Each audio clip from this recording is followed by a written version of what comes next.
Hi మామ little hearts YouTuber Mouli Shivani Nagaram గారు main లీడ్స్గా ఈటీవీ1 నుంచి ఈసారి ఓటీటీలో కాకుండా డైరెక్ట్గా థియేటర్స్లో రిలీజ్ అయిన ఈ మూవీని 90s biopic director Aditya Haasan గారు ప్రొడ్యూసర్గా ప్రొడ్యూస్ చేశారు మామ. ఈ మూవీ నిన్నే రిలీజ్ అయింది. మంచి ప్రమోషన్స్తో మంచి బజ్ని క్రియేట్ చేసుకున్న ఈ మూవీ ముందు రోజే ప్రీమియర్స్తో సూపర్ టాక్ని తెచ్చుకున్న ఈ మూవీని ఇప్పుడే చూశాను మామ. చూశాక నాకైతే చాలా నచ్చింది, చాలా ఎంజాయ్ చేశాను మామ. సినిమా మొదలైన దగ్గర నుంచి చివరి వరకు నవ్వుకున్నా. ఇంతకన్నా ఏం కావాలి?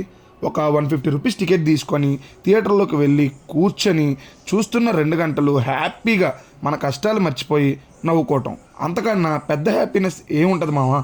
అది ఈరోజు ఈ మూవీ ఇచ్చింది నాకు. హడావిడి లేదు, పెద్ద పెద్ద బడ్జెట్లు లేవు, రక్తపాతం లేదు. రోజు మనం చూసే మన లైఫ్లోనే ఉన్న క్యారెక్టర్లు లైఫ్లో ఒక్కసారైనా మనం ఎక్స్పీరియన్స్ చేసే సీన్స్ స్క్రీన్ మీద చూస్తున్నప్పుడు సరదాగా నవ్వుకున్నాను మామ. అలా అని మైనస్లు లేవా, కొత్తగా ఏమైనా చెప్పారా అంటే అది లేదు. బట్ చూస్తున్నంతసేపు హ్యాపీగా నవ్వుకున్నాను. ఇంకా మూవీ గురించి బ్రీఫ్గా తెలుసుకునే ముందు స్టోరీలోకి వెళ్దాం మామ. చాలా సినిమాల్లో చూసిన టీనేజ్ లవ్ స్టోరీనే. అప్పుడే ఇంటర్ పూర్తయిన హీరో హీరోయిన్ లవ్ స్టోరీ మామ. ఇద్దరూ ప్రేమించుకుంటారు, చివరికి ఎలా కలిసారో అన్నదే స్టోరీ. ముందుగా ప్లస్ పాయింట్స్లోకి వెళ్తే పర్ఫార్మెన్సెస్ మామ. అందరూ చాలా న్యాచురల్గా చేశారు. హీరోయిన్ స్క్రీన్ మీద చూడటానికి చాలా బాగుంది. మౌలి గారు బాగానే చేసిన అతని ఫ్రెండ్ మధు క్యారెక్టర్ చేసిన అబ్బాయి గుర్తుండిపోతాడు.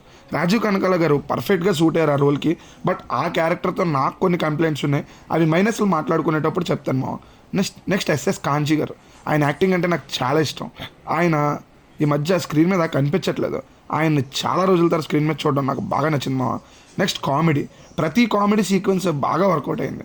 బేసిక్గా కామెడీ మూవీస్లో ఎక్కడో దగ్గర ఇది మరీ క్రింజ్గా ఉందే అని అనిపిస్తుంది.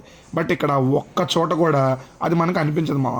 మెయిన్గా ఆ private song and Facebook scenes చాలా నవ్వుకున్నాను వాటికైతే.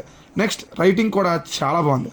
టెక్నికల్గా కూడా సినిమా ఇది ఓటీటీ ప్రోడక్ట్ అనిపించలేదు మామ. 70mm ఫీల్ని పర్ఫెక్ట్గా ఇచ్చారు.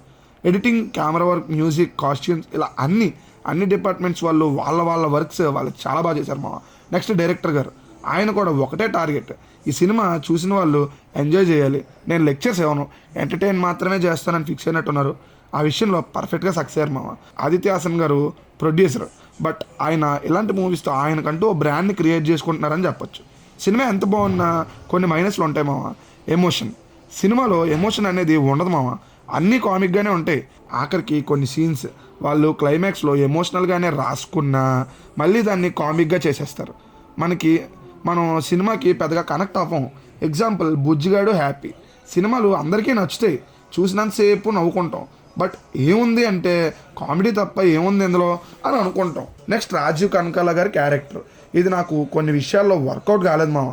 ఫాదర్ క్యారెక్టర్ని ఇలా తిట్టుకొని డబ్బులు లెక్క చెప్పుకొని కొట్టేటట్టు చూపిస్తారు.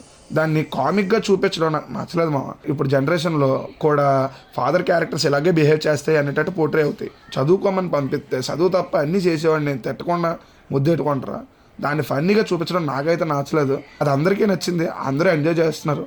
So it's not a problem ప్రస్తుతానికి. ఓవరాల్గా నాకైతే మూవీ బాగా నచ్చింది, బాగా ఎంజాయ్ చేశాను కూడా. మీరు కూడా హ్యాపీగా టికెట్స్ బుక్ చేసుకొని ఇమీడియట్గా థియేటర్లోనే ఎక్స్పీరియన్స్ చేయండి మూవీని. బట్ ఒక్క మాట, మెమరీస్ని గుర్తు చేసే మూవీస్కి టైం అయిపోయిందని నా ఫీలింగ్.